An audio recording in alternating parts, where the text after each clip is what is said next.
Hello বন্ধুরা, নতুন কিছু টেকনিক শিখে যাও। দেখো এই স্প্রিংটাকে কিভাবে আট করাবে জলের ভিতরে। দেখো এখন আটকিয়ে যাবে, তার দিয়ে টেনে এটাকে আট করাই দিল, তারটা ছেড়ে দিল, বাস। দেখো এবার ট্যাপ ট্যাপ খুঁজে পাওয়া যায় না, অনেক সময় ট্যাপ খুঁজে পাওয়া যায় না। কিভাবে খুঁজে পাবে, অনেকগুলার টেকনিক শেখানো হলো। দেখো এটাকে কিভাবে আট করাচ্ছে, দেখো একদম ইজিভাবে আট করে দিল।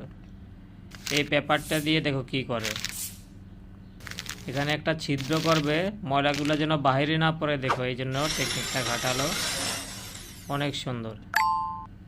ভিডিওগুলো যদি ভালো লাগে চ্যানেলটাকে সাবস্ক্রাইব করে দিও এবং কমেন্ট বক্সে কিছু লিখে দিও। দেখো এই পাইপটা কত সহজে কি সুন্দরভাবে আটকিয়ে দিল।